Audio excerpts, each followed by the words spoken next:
The Indus Valley Civilization. History is supposed to be a story written by the winners, a record of empires rising and falling. But some of the most compelling chapters are the ones with missing pages. Entire civilizations, home to millions of people with art, science, and complex societies that simply stopped. They didn't just lose a war. They packed up their historical significance and walked off the stage, leaving behind silent cities and riddles that mock our modern understanding. This isn't a story of decline, it's a story of disappearance. Our first stop is the Indus Valley, in what is now Pakistan and northwest India. Between 3300 and 1300 BCE, the Harappan people, as they're also known, built some of the most advanced cities the ancient world had ever seen. We're talking about metropolises like Mohenjo-Daro and Harappa, which boasted populations of up to 40,000 people. To put that in perspective, that's larger than many European cities were for another 3,000 years. And these weren't just sprawling collections of mud huts.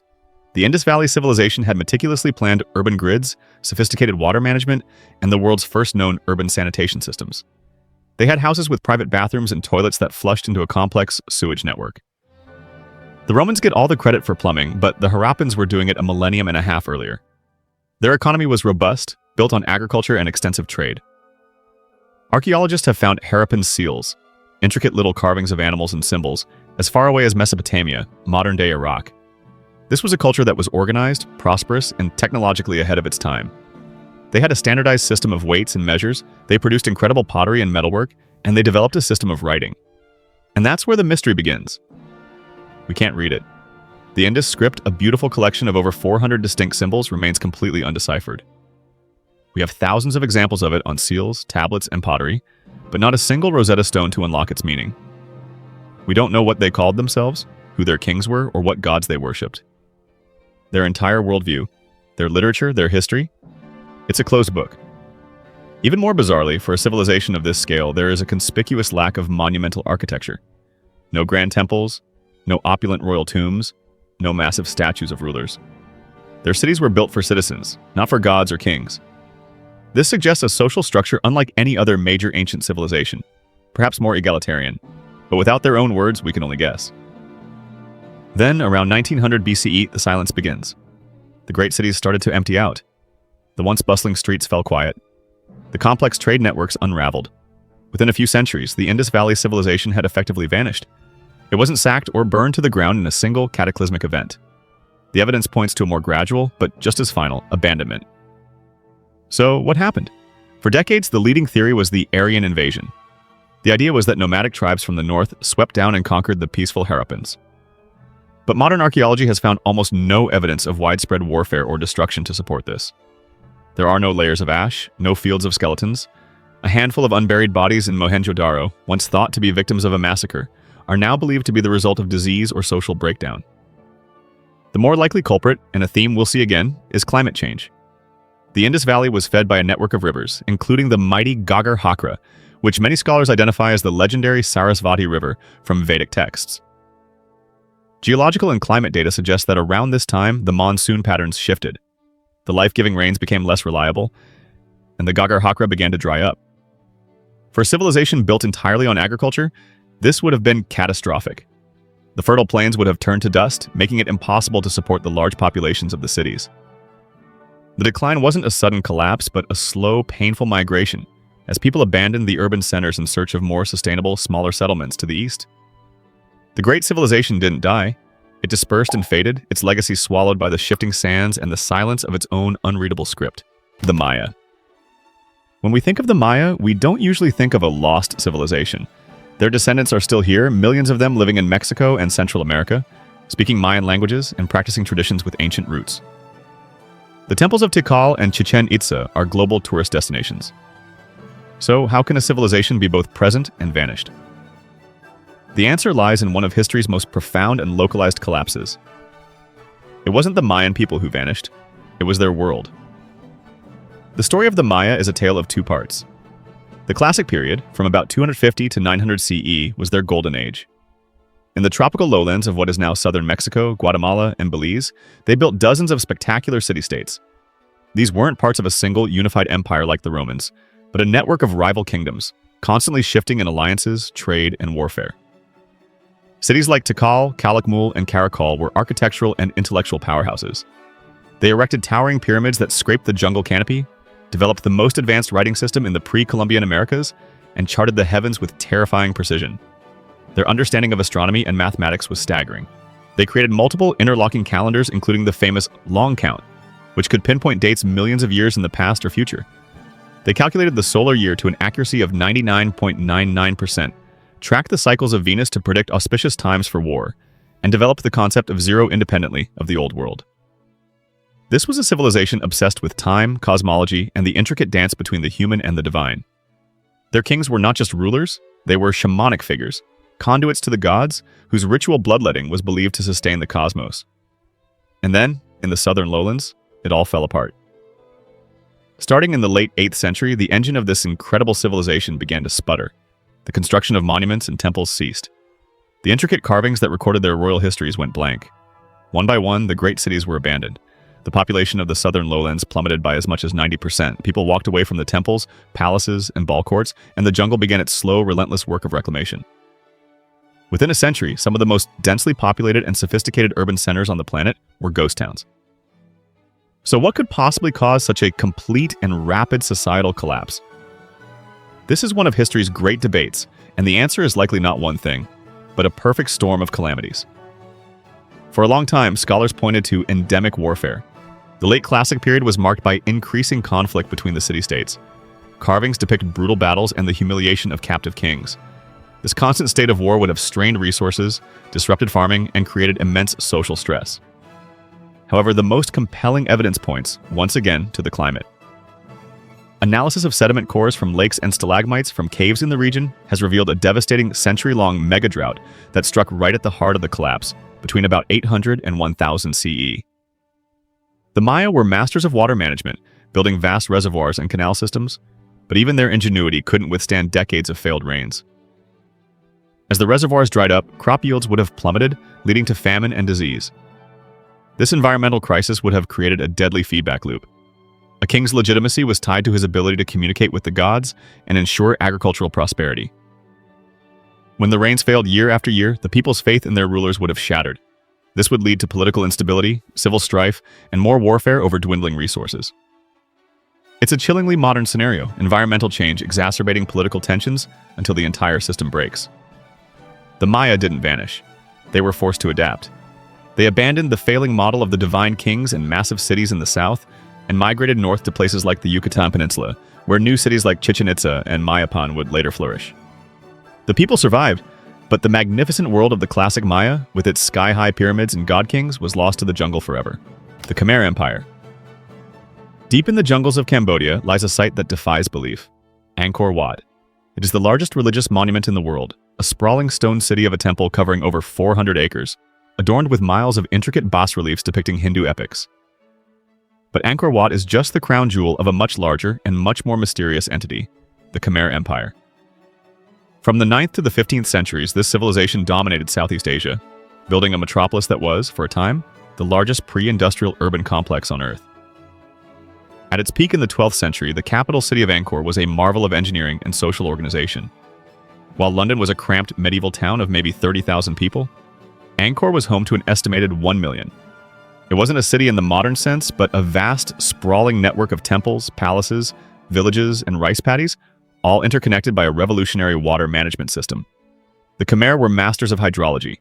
They constructed an enormous network of canals, reservoirs, and massive man-made lakes called bares. The West Baray, for example, is 5 miles long and 1.5 miles wide, holding billions of gallons of water. This system was the lifeblood of the empire. It collected water during the monsoon season and distributed it during the dry season, allowing the Khmer to produce up to 3 or 4 rice harvests a year. A staggering agricultural surplus that fueled their immense wealth and allowed them to build monuments like Angkor Wat. This wasn't just for irrigation, it was a symbolic representation of the cosmic ocean, with the temples as islands of the gods. The king was the Devaraja, or God King, whose duty was to maintain the balance between heaven and earth through these massive hydraulic works. For over 600 years, the Khmer Empire was a beacon of power, art, and science. But by the early 15th century, the engine had failed. The inscriptions stop, construction grinds to a halt, and the historical record falls eerily silent. In 1431, the rival kingdom of Ayutthaya from modern-day Thailand sacked Angkor. For centuries, this was believed to be the sole reason for the collapse. a simple case of military defeat. But the story is far more complex. The city was already in a state of severe decline before the invasion. The Thais didn't kill the empire, they kicked a corpse. So what brought this mighty civilization to its knees? The very system that gave it life may have also contained the seeds of its destruction. Recent studies using LiDAR, a laser scanning technology that can map the ground beneath the dense jungle canopy, have revealed the true mind-boggling scale of Angkor's urban sprawl. It was even bigger than we imagined, but this expansion came at a terrible cost. The Khmer clear-cut vast swaths of forest to build their city and feed their population. This widespread deforestation would have led to massive soil erosion, clogging the canals and reservoirs with silt. The intricate water network, a marvel of engineering, was also incredibly fragile. It required constant maintenance by a massive, organized labor force. As the system became clogged and inefficient, it would have become harder to manage. Then, the climate delivered a 1-2 punch. Sediment cores show that during the 14th and 15th centuries, the region was hit by a series of prolonged and intense droughts, followed by periods of cataclysmic flooding. The over-engineered and now damaged water system couldn't cope. One year there was not enough water for the rice paddies. The next, the floods would have burst the dams and destroyed the canals. The agricultural base of the empire was wiped out. There may have been a spiritual crisis as well. Around this time, the Khmer were transitioning from Hinduism to Theravada Buddhism, a more egalitarian faith that didn't require god-kings or colossal temples. The ideological justification for the immense labor required to maintain the Angkorian system may have simply eroded. Faced with environmental collapse, a failing infrastructure, and a crisis of faith, the Khmer did the only logical thing. They left. The capital was moved south to the region of modern-day Phnom Penh, which offered better trade routes and more reliable agriculture. The great city of Angkor, once the largest on Earth, was abandoned to the jungle, its stone gods left to stare silently at the encroaching vines, the Anasazi, ancestral Puebloans. In the arid, sun-baked canyons of the American Southwest, carved into the sheer sandstone cliffs, are some of the most stunning and enigmatic ruins on the continent. These are the homes of the ancestral Puebloans, a culture that flourished for over 1,000 years, from about 1 CE to 1300 CE. The name Anasazi, a Navajo word often translated as ancient enemies, has fallen out of favor with their modern descendants, the Pueblo peoples of Arizona and New Mexico. But the mystery of their ancestors remains. For centuries, the ancestral Puebloans were master dry land farmers, cultivating maize, beans, and squash in a brutally unforgiving environment. They were also brilliant architects. Their early settlements were clusters of pit houses, but over time they began to build incredible multi-story stone structures known as great houses. The most famous of these is Pueblo Bonito in Chaco Canyon, New Mexico. This D-shaped complex rose 4 stories high and contained over 600 rooms. It was the largest apartment building in North America until the 19th century. Chaco Canyon itself was the center of a vast cultural network, connected by a system of roads that stretched for hundreds of miles across the desert. But their most awe-inspiring achievements are the cliff dwellings. Sometime in the late 12th and 13th centuries, thousands of ancestral Puebloans moved from the canyon floors and mesas into elaborate stone villages built into natural alcoves high up on the cliff faces. Places like Cliff Palace at Mesa Verde, Colorado, are architectural marvels, accessible only by precarious hand and toe hold trails. Why would an entire society move to such inaccessible defensive locations? It's the first part of the puzzle. The obvious answer is warfare. The cliff dwellings are natural fortresses, easy to defend against attackers. Archaeological evidence, including burned villages and skeletal remains with signs of trauma, suggests that the late period of their history was indeed violent. But the bigger mystery is what happened next. After spending generations building these incredible clifftop cities, they left them. Around the year 1300, the entire Four Corners region, where Utah, Colorado, Arizona, and New Mexico meet, was systematically and completely depopulated. Tens of thousands of people walked away from their homes, leaving behind pottery, tools, and even food still in storage pits. It was one of the largest migrations in North American history, and for a long time, its cause was a profound enigma. The answer, it seems, was written in the trees. By studying the growth rings of ancient wood beams used in the cliff dwellings, a science called dendrochronology, researchers have been able to reconstruct the climate of the past with incredible precision. What they found was a catastrophe. From 1276 to 1299, the region was gripped by what is now called the Great Drought. For 23 consecutive years, the rains failed. For a society entirely dependent on agriculture in an already dry land, this was an apocalypse. The maize withered in the fields, the springs dried up, and the game animals would have migrated or died off. The social and political tensions, already simmering, as evidenced by the move to the cliff dwellings, would have boiled over. Starvation, violence, and a crisis of faith would have torn their society apart. Their religious leaders, whose rituals were meant to bring rain, would have been seen as failures. The complex society that had built Chaco Canyon and Mesa Verde simply could not be sustained. The ancestral Puebloans did not vanish. They migrated. Over the course of a generation or two, they moved south and east towards more reliable water sources like the Rio Grande Valley. They integrated with existing populations, and their descendants are the modern Pueblo tribes, such as the Hopi, Zuni, and the peoples of Acoma and Taos. Their oral traditions still speak of this great migration from the north. The cliff dwellings weren't abandoned because of some unknowable mystery. They were left behind as a rational response to a climatic catastrophe that made their homeland uninhabitable. They are a haunting and powerful reminder that even the most resilient societies are ultimately at the mercy of the environment. The Olmec. In the steamy tropical lowlands of south-central Mexico around 1500 BCE, a culture arose that would become the foundation for nearly every great civilization in Mesoamerica, from the Maya to the Aztecs. We call them the Olmec, a name derived from the Aztec word for rubber people, after the latex-producing trees in the region. They are often called the Cultura Madre, or mother culture of Mesoamerica, and for good reason. They were the first to build ceremonial centers, the first to play the ritual ballgame that would become a hallmark of the region, and they may have been the first to develop a writing system. The Olmec are most famous for their staggering artistic legacy, the colossal heads.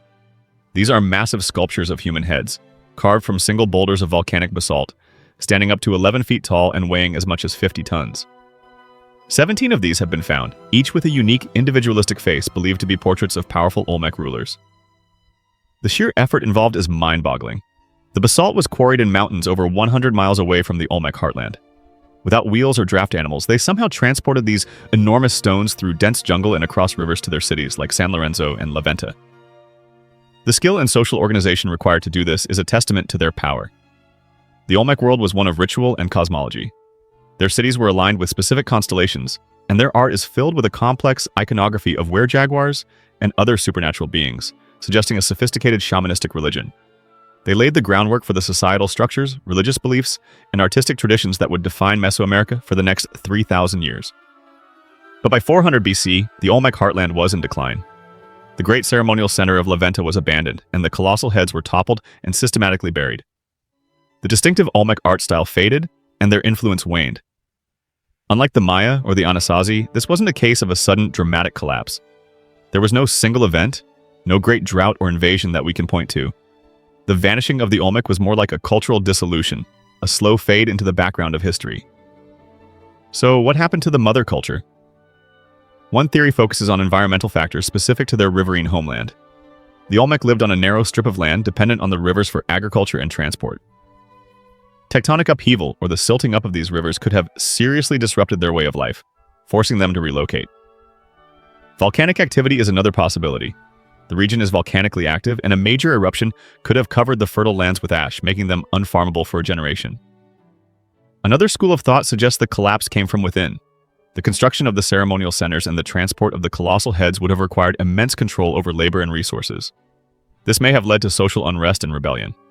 The deliberate burial of the great heads, once thought to be an act of desecration by invaders, could instead have been a ritual act by the Olmec themselves at the death of a ruler, or an act of rebellion by an oppressed populace against their leaders. Perhaps the most likely scenario is that the Olmec didn't really vanish at all. They simply evolved. Their culture was so influential that it was adopted and adapted by neighboring groups. As Olmec ideas, technologies, and people spread out from their heartland, they began to merge with other emerging cultures like the Zapotecs in Oaxaca and the early Maya in the south. The distinctive Olmec identity may have simply diluted over time, becoming the foundation for the next wave of Mesoamerican civilizations. The mother culture didn't die. She gave birth to her children, and in doing so, her own form became indistinct. She is the anonymous ancestor whose features we can still trace in the faces of all the great civilizations that followed. The Minoans. On the sun-drenched island of Crete, a civilization emerged during the Bronze Age that was unlike any other. These were the Minoans, named after the legendary King Minos from the myth of the Minotaur. From roughly 2700 to 1450 BCE, they were the dominant power in the Aegean Sea, a sophisticated and seemingly peaceful maritime empire. Their culture was vibrant, artistic, and centered around vast labyrinthine palace complexes, the most famous of which is Knossos. These weren't just royal residences, they were sprawling centers of administration, religion, and commerce. They contained workshops, massive storage facilities for olive oil and wine, and apartments that rose several stories high, all built around a central courtyard. The palaces were decorated with stunningly beautiful frescoes depicting scenes of nature, processions, and their most famous and enigmatic ritual, bull leaping.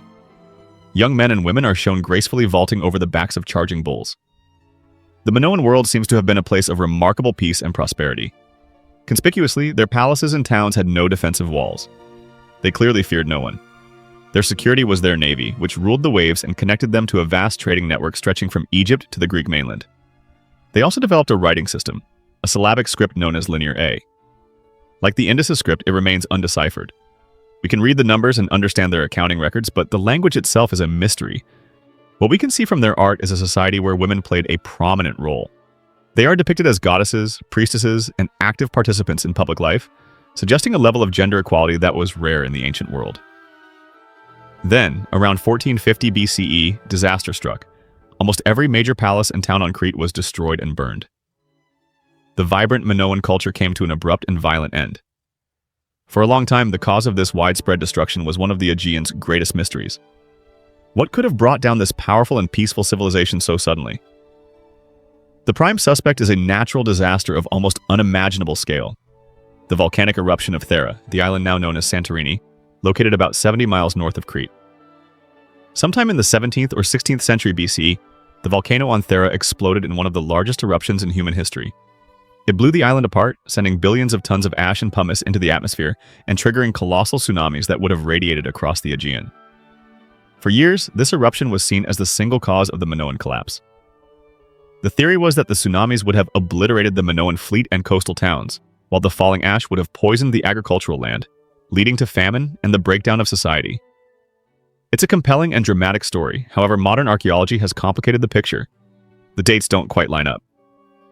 The major destruction of the Minoan palaces seems to have occurred at least 50 to 100 years after the Thera eruption. While the eruption would have undoubtedly caused immense disruption to their trade and economy, it doesn't seem to have been the knockout blow. The evidence now points to a more opportunistic culprit, the Mycenaeans from the Greek mainland. The Mycenaeans were a more militaristic and aggressive culture. They were the people of the Trojan War, of Agamemnon and Achilles. They had learned much from the Minoans, even adapting their writing system to create their own, known as Linear B, which has been deciphered as an early form of Greek. It seems likely that the Mycenaeans took advantage of a Minoan civilization severely weakened by the long-term economic and environmental effects of the Thera eruption. They invaded Crete, conquered the palaces, and took control of the lucrative trade routes. The evidence is in the ruins. After the destruction, the palace at Knossos was rebuilt, but in a distinctly Mycenaean style. Linear A disappears and is replaced by Linear B. The artistic style changes, becoming more rigid and martial. The Minoans didn't vanish in a plume of volcanic ash, they were absorbed. Their peaceful, artistic, and enigmatic world was conquered and remade in the image of their more warlike neighbors, leaving behind only the silent ruins of their unwalled palaces and the whispers of a language we can no longer understand. The Nabateans. In the heart of the Jordanian desert lies a city that seems conjured from a dream. Petra, the rose-red city half as old as time, is a metropolis carved directly into the faces of soaring sandstone cliffs. Its most famous structure, the treasury, is an icon of ancient engineering, but it is just one of thousands of tombs, temples, and halls hewn from the living rock. This was the capital of the Nabateans, a mysterious and resourceful Arab tribe who controlled the lucrative trade routes of the ancient world for centuries. The Nabateans started as nomads, but around the 4th century BCE, they settled in this remote, well-protected canyon and began to grow rich. Their genius was their location and their mastery of water. Petra sat at the crossroads of the great caravan routes that carried frankincense, myrrh, and spices from the Arabian Peninsula to the Mediterranean. The Nabateans acted as middlemen, taxing the caravans and providing safe passage, and they became fabulously wealthy. But to support a city in the middle of the desert, they needed water. They became unparalleled hydraulic engineers, creating a complex system of dams, cisterns, and channels that captured every drop of the infrequent rainfall, allowing them to sustain a large population and cultivate gardens in the arid landscape. For about 500 years, from the 3rd century BCE to the 2nd century CE, Petra was a thriving cosmopolitan hub.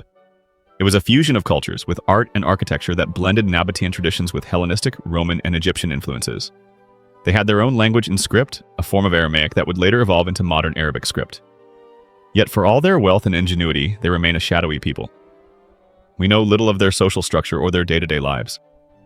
Most of their written records, likely on perishable papyrus, have been lost to time. What remains is a city of the dead.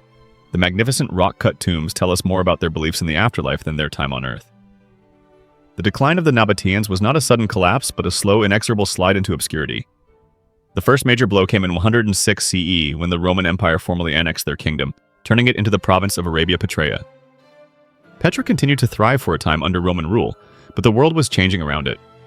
The Romans, ever the pragmatists, began to favor sea routes for the spice trade, bypassing the long and arduous desert caravans. The rise of Palmyra in Syria as a rival trading hub further diverted the flow of commerce and wealth away from Petra. The city's fate was sealed by a combination of economic obsolescence and natural disaster. A massive earthquake in 363 CE devastated Petra, toppling many of its freestanding structures and crippling its vital water management system. The city was partially rebuilt, but it was a shadow of its former self. The final shift came with the rise of Islam in the 7th century. The remaining trade routes moved elsewhere, and Petra, its economic lifeline severed, was almost completely abandoned. For centuries, its location was lost to the Western world, known only to the local Bedouin. It became a place of legend, a lost city hidden in the desert. It wasn't until 1812 that a Swiss explorer, disguised as an Arab scholar, tricked his way into the valley and reintroduced Petra to the world. The Nabateans didn't vanish in a single cataclysm. They were the victims of globalization, ancient style. Their unique geographical advantage was rendered obsolete by shifting political powers and new technologies, in this case, better ships. Their magnificent city, built to control the flow of wealth through the desert, was left behind as the river of commerce found a new course. The Aksumite Empire.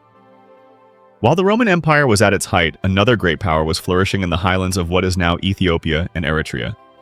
This was the kingdom of Aksum, one of the 4 great powers of the ancient world, alongside Rome, Persia, and China. From the 1st to the 7th centuries CE, Aksum was a major player on the world stage, a wealthy trading empire that controlled the vital sea lanes of the Red Sea, linking the Roman Mediterranean with the riches of India and the Far East. The Aksumites were master traders, exporting ivory, gold, emeralds, and exotic animals. Their capital, also called Aksum, was a prosperous city, and their ports, like Adulis, were bustling cosmopolitan centers. They minted their own coins in gold, silver, and bronze, a sign of their economic power and international standing. Their most distinctive architectural achievement was the creation of enormous stelae, or obelisks, carved from single blocks of granite. The largest of these, the Great Stele, stood over 100 feet tall and weighed over 500 tons, making it one of the largest single pieces of stone ever quarried and erected in the ancient world. These were likely markers for the tombs of their rulers. In the 4th century, under King Ezana, Aksum underwent a profound transformation. It became one of the first empires in the world to officially adopt Christianity. This connected them ideologically with the Byzantine Roman Empire and set them apart from their neighbors. For centuries, this alliance helped secure their prosperity. Aksumite culture was a unique blend of African, Arab, and Greco-Roman influences. So what happened to this powerful Christian kingdom? Like the Nabateans, their decline was a slow strangulation, not a sudden death.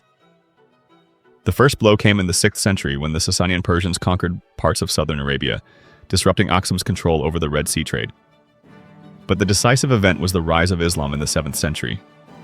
As Arab armies expanded out of the Arabian Peninsula, they swiftly took control of Egypt and the North African coast. The Red Sea, once an open highway for Aksumite trade, was now dominated by their rivals. Aksum was cut off. The lifeblood of its economy, international trade, was severed.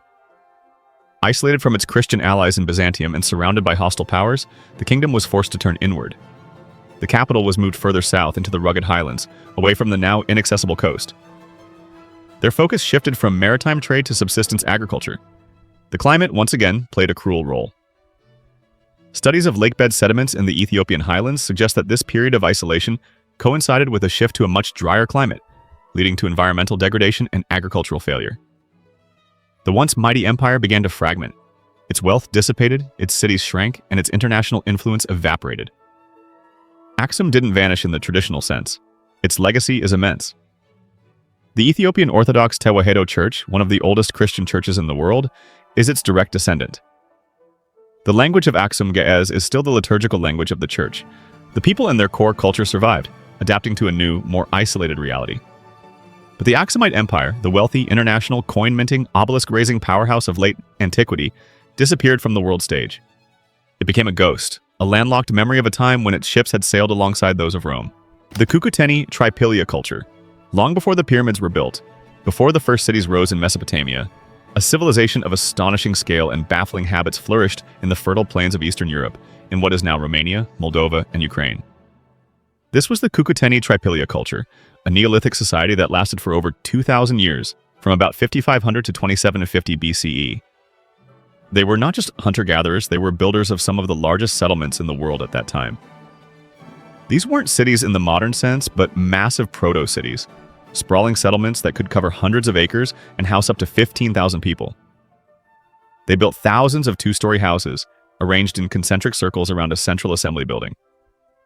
They were accomplished farmers, skilled artisans who produced some of the most beautiful and intricate pottery of the Neolithic era, and they had a complex social structure. For a Stone Age people, their level of organization was remarkable. But the most mind-bending thing about the Cucuteni-Trypillia culture is what they did to their own homes. Every 60 to 80 years, they would systematically burn their entire settlement to the ground. This wasn't accidental, and it wasn't an act of war. The evidence is clear. The houses were emptied of valuables, the pottery was deliberately smashed, and the structures were set ablaze in a controlled, ritualistic conflagration. Then they would build a new town on top of the ashes of the old one. Why would a society spend generations building a massive town, only to intentionally destroy it? This is one of prehistory's most profound riddles. There are many theories. Perhaps it was a form of ritual cleansing, a way to mark the end of a cycle or the death of a generation. Maybe it was a way of consecrating the ground, a massive offering to their gods. Some archaeologists have suggested a more practical reason. After decades of use, the timber and clay houses would have become infested with pests and mold, and burning them down was the most effective way to sterilize the site before rebuilding. Another theory is that it was a way of marking the transition from one house to the next, a symbolic killing of the old home to give life to the new one. Whatever the reason, it represents a worldview so alien to our own that it is difficult to comprehend. The end of this strange and fascinating culture is just as mysterious as their ritual burnings. Around 2750 BCE, after more than 2 millennia of building and burning, the pattern stops. The great settlements are abandoned for the last time, and the distinctive Cucuteni-Trypillia pottery style disappears. What happened? One leading theory points to a familiar foe: climate change. The period of their decline corresponds with a major climatic shift in Europe, which became colder and drier. This would have made their agricultural lifestyle much more difficult to sustain, forcing them to adopt a more mobile, pastoralist way of life. The large, sedentary proto-cities were no longer viable. Another compelling theory involves the arrival of new people. This was the time of the great expansion of the Yamnaya culture from the Pontic-Caspian steppe to the east. The Yamnaya were a nomadic, horse-riding, wagon-driving people, the Proto-Indo-Europeans who would spread their languages across Europe and Asia. Genetic studies have shown that there was a massive influx of steppe DNA into Europe around this time. It's possible that the peaceful, settled Cucuteni-Trypillia were simply overrun or absorbed by these more mobile and militaristic newcomers. The end may have been a combination of both. A culture already weakened by environmental stress was unable to withstand the pressure of a new and powerful group of migrants. The people who burned their own cities finally faded away, their unique traditions lost in the smoke of their last fires. The Rapa Nui, Easter Island. Our final mystery takes us to the most remote inhabited place on Earth, Easter Island, or Rapa Nui, a tiny speck of volcanic rock in the middle of the Pacific Ocean, over 2,000 miles from the nearest continent. It is here that a Polynesian culture accomplished one of the most remarkable and puzzling feats in human history: the carving and erection of the moai. These are the famous monolithic statues, giant heads with stylized features, carved from volcanic tuff. There are nearly 1,000 of them on the island. They can stand up to 33 feet tall and weigh over 80 tons. They were carved in a single quarry and then transported, somehow, for miles across the island's rugged terrain to be erected on stone platforms called ahu. For a small, isolated Stone Age society to achieve this is nothing short of miraculous. The moai are believed to be representations of deified ancestors, their gaze directed inland to watch over their descendants. When Polynesians first arrived on Rapa Nui around 1200 CE, they found a subtropical paradise covered in dense palm forests. They built a complex society, organized into clans, all competing to honor their ancestors by carving and erecting ever larger moai. This competition fueled their incredible artistic and engineering achievements. But when Europeans first arrived in 1722, they found a very different place. The island was almost completely treeless, a barren grassland. The population was small, perhaps only a few thousand people, living in poverty and constant warfare. Most of the moai had been toppled. The society that had created these wonders had clearly collapsed. For decades, the story of Rapa Nui was told as a simple, tragic morality tale of ecocide. The theory, popularized by Jared Diamond in his book Collapse, was that the islanders, in their obsessive quest to build Moai, had recklessly cut down every last tree on the island.